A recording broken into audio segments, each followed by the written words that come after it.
Welcome to War and Politics. My guest today is Shaun, former British soldier and Ukrainian Marine. So Shaun, welcome to studio. It's good to have you with us. Thank you. It's good to be back. Shaun, so, the world looks tense and fragmented right now, and we see open pressure between US and Europe and Greenland, Russia testing NATO's all the time unity, and at the same time, here in Ukraine, people are facing another winter of blackouts, super cold homes and constant missile threats. So I want to, connect these two worlds, the big geopolitical moves and the very real human reality on the ground right now. So, Shaun, let's start from the situation in Dnipro. Where are you now based? What does daily life actually feel like there right now in terms of electricity, heating, and basic routines? Well, obviously it's pretty bad.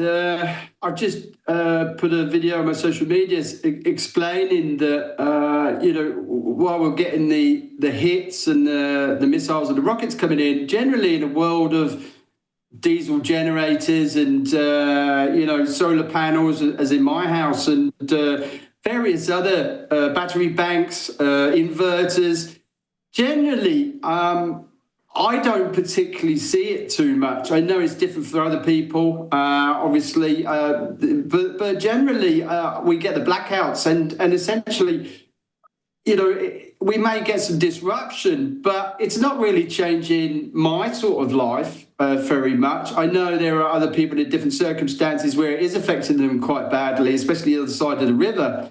However, I did go to Kiev and at the weekend, and I saw that it was slightly different. Outside the stations there were food banks, big queues, lots of elderly, lots of shops still shut. So it does depend on where you are in the country. But Dnipro is 2 or 3 hours from the front line, and that's essentially very different to someone like Kharkiv, who is getting bombed daily and around the frontline areas.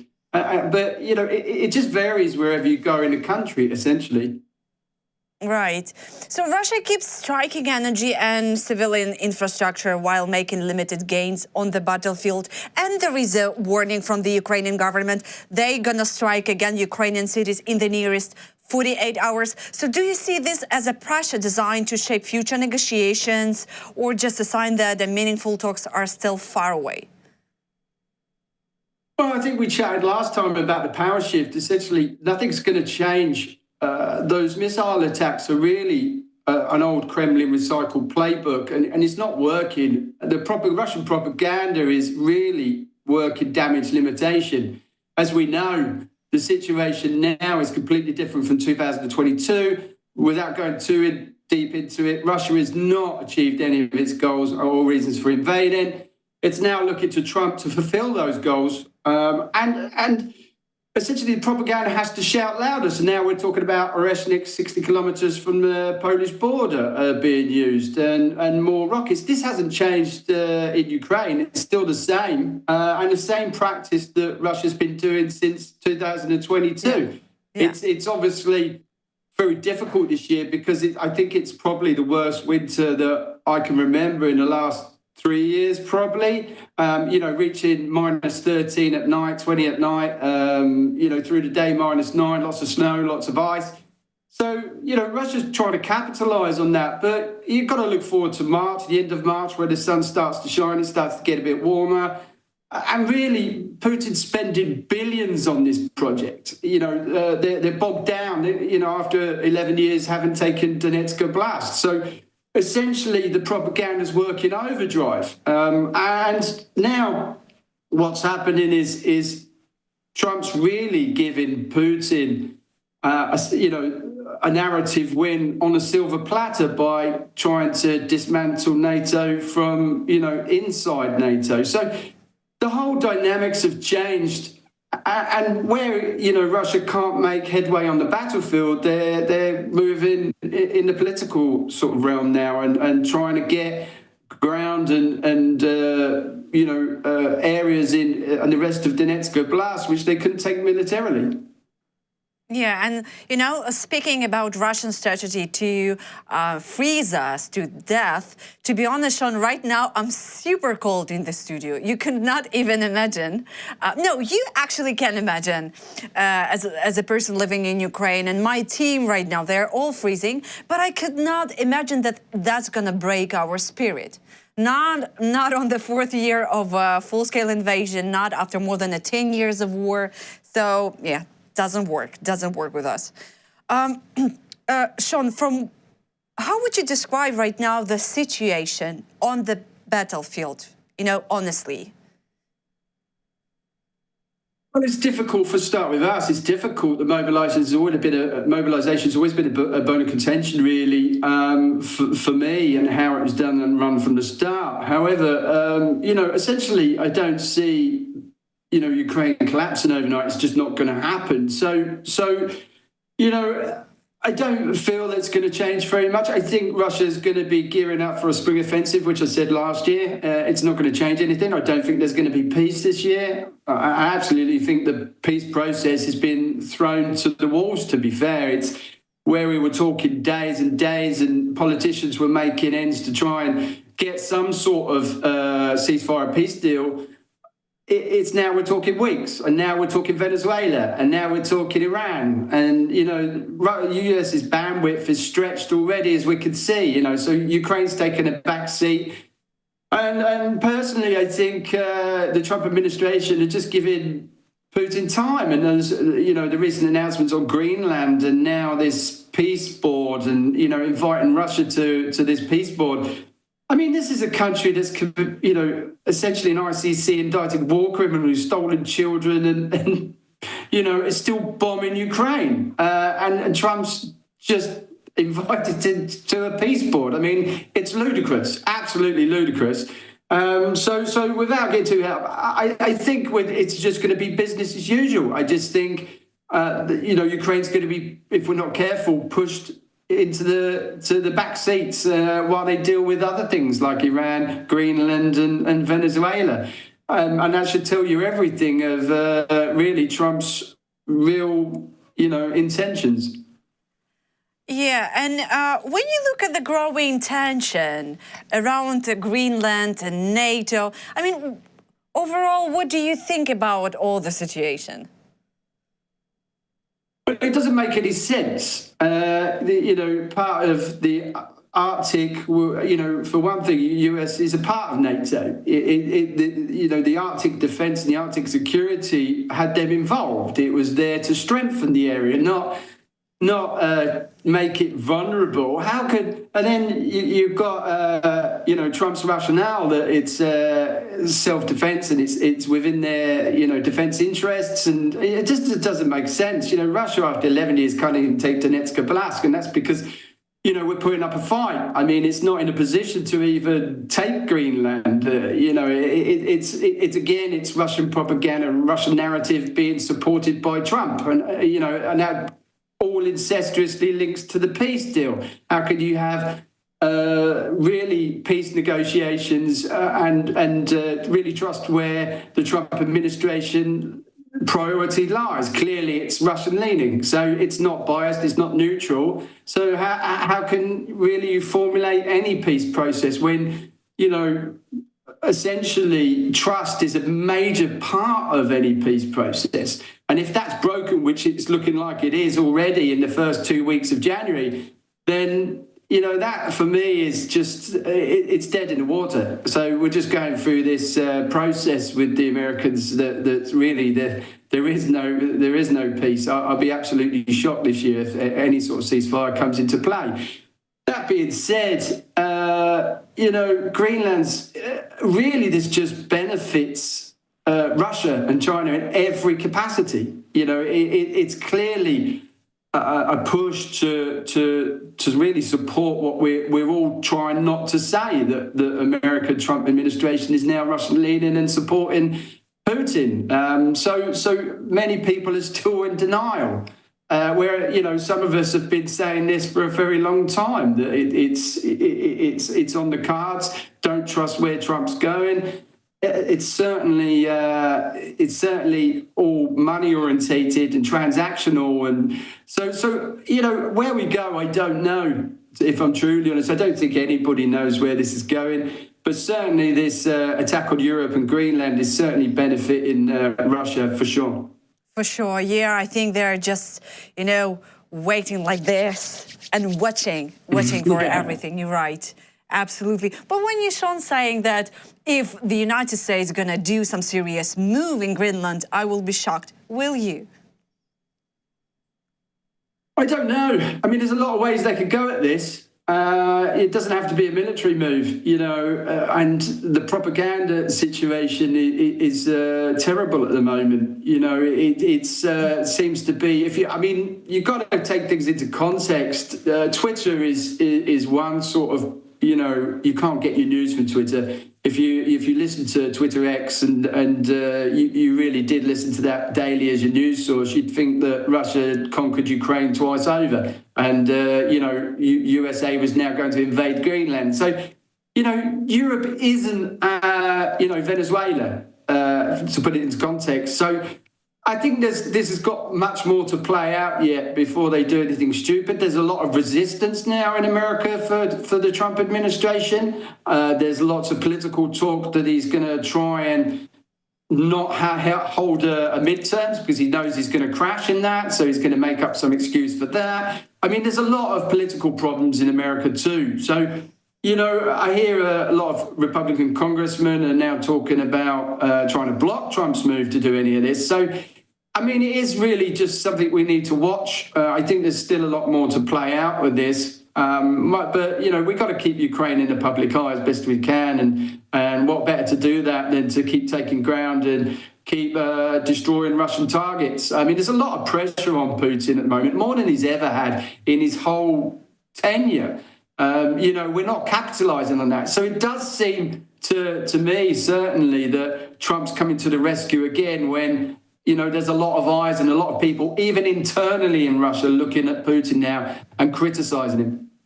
Have you heard about the letter that he wrote to the Norwegian leader about that you didn't give me the Peace Prize, Nobel Peace Prize? That's why I have my appetite to Greenland. Isn't it nonsense?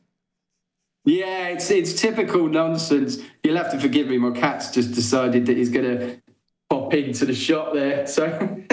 Oh, hello! Yeah, is that a new cat? No. Is there a new one? No?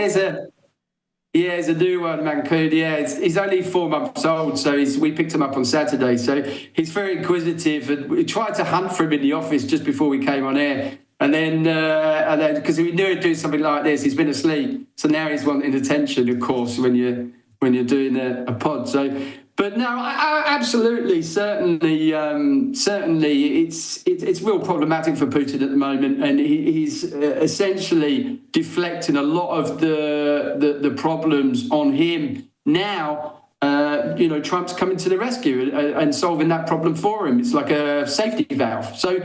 We are seeing this change in Russia's rhetoric because he's now fighting for, Russia's defending everything all of the time now. It's a completely different situation than it was in 2022. So I think, he's not going to make leaps and bounds in 2026. I think it's going to be much of the same, much of dealing with Trump for 12 hours and then dealing with Putin's shenanigans for 12 hours. It's just not going to stop.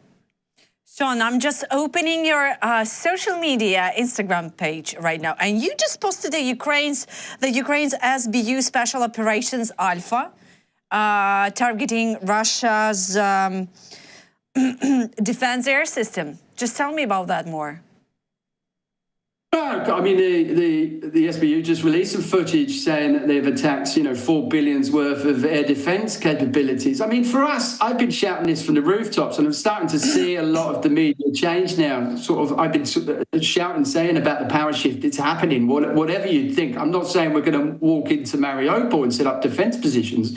But, essentially, this is not the same war. And we're making inroads into innovations into drones and We're hitting the logistics where it needs to be hit. We're hitting Crimea. We're buying, Russia every day, sending drones into and ballistics and long-range drones into Russia, hitting key infrastructure, ammunition dumps, command nodes.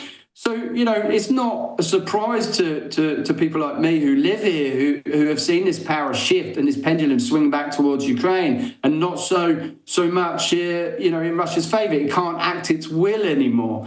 So it's essential to understand that, to see why, a lot of pressure is being put on Putin. And, he wants to deflect that pressure that's on him, So what better to do how better to do that than get Trump to push in on Greenland? So it's I don't want to sound like a conspiracy theory, but this is not the first time Trump's come to Putin's aid, and it just seems more and more this is happening, if you understand. Yeah, and actually, you know that in Switzerland mountains, there are Davos Forum that are just opened, World Economic Forum, and Trump's going to be there, an American delegation and Russian delegation, and Kirill Dmitriev is going to be there, because usually Russians are not coming. They're not welcome in Switzerland anymore, especially at Davos conference. So maybe that's going to be, we're going to wait for the outcome of Davos. But Shaun, just finally, from your perspective, if look at the Russia's war in Ukraine right now, at what stage are we? Are we approaching any peace negotiations? Are we approaching any little pause in war? Or just we see that Russia is ready to fight and it just rearmed for prolonged war? Well, it's already gone on longer than the Great Patriotic War. I mean, it's been a whatever. If there's peace now, it's going to be a massive defeat for Russia. They've not taken any capitals, Oblast's capitals. They've not achieved any of their goals for their initial invasion into Ukraine. So any peace deal that doesn't involve him taking all of Donetsk is a failure, at the very least. So it's very difficult, and what Trump seems to be doing is papering over the cracks of the problems, not actually addressing the problems, because he doesn't put any pressure on Russia, he doesn't stick any additional sanctions or tariffs on Russia. He's actually punishing Europe and NATO and making it problematic for them, which is deeply disturbing. And when you speak to Americans, they're worried about this. Why is Trump burning relationships with allies, threatening Britain, threatening the Baltic states and Sweden? And so it's just a real mess. It seems like the right leg doesn't know what the left leg's doing in America at the moment. There seems to be a lot of infighting there. Like I said, I don't think this is the end of it this year in America. I think they're going through their problems.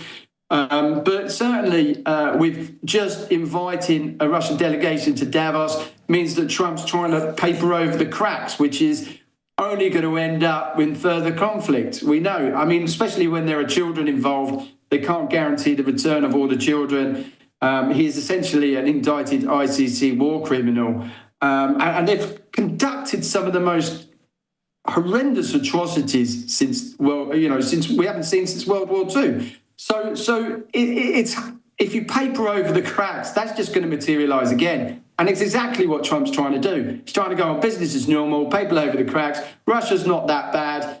And of course, Putin's loving it, absolutely loving it. Trump's doing his work for him. So considering the fact that the American president is going to be in the Oval Office for the next, 3 years, do you believe that they could go out from NATO? Well, I hope not. Nobody wants America to go, but I think we should start, I posted today, I think there's more of a call for now Ukraine to be a part of NATO and Europe. I think it's emphasis on that now. I think that's more, preferable than rely upon a Trump administration. At the end of the day, he's got J.D. Vance behind him too, so you might not be looking at just Trump. You can maybe look at the next 8 or 10 years with this MAGA and this attitude to allies and friends. And, might is right. So it's not going to go away. If we're looking at just Trump, that might not happen. So we can't look at that. We've got to start spending more on defence, looking at Europe, making Europe stronger. I'm arguing that Brexit in Britain was one of the biggest mistakes that we ever made. I mean, it's there in black and white now why it was the biggest mistake we ever made. So, I've got problems in the UK too, and trying to fight that and raise everybody's awareness of what Russia is doing and who it's paying and the propaganda. So it doesn't just stop at Ukraine. It's now affected Britain, Europe, and Trump's aided in that. Shaun, there are so many things going on in the world right now. I'm in shock. It's only January 2026, and it feels like so many things have happened just for the last 20 days. Shaun, thank you so much for your time, and I hope to see you again in our studio. So, see you. And you, yeah, lovely to be back. Thanks for having me again. Thank you.